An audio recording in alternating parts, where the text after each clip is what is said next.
Hi everyone, in this question we're going to go through question 8 from the 2022 Mathematics Standard 2 HSC examination. So it's a multiple choice question. If you haven't gone through and attempted this problem yet, I suggest you do that before watching through.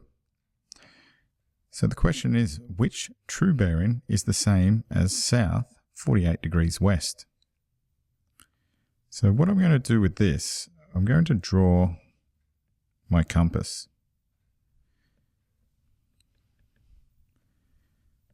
Okay, and now we're south 48 degrees west, so that's going to be approximately there. That's 48 degrees in there. So my true bearing is going to be an angle from here all the way around to the line.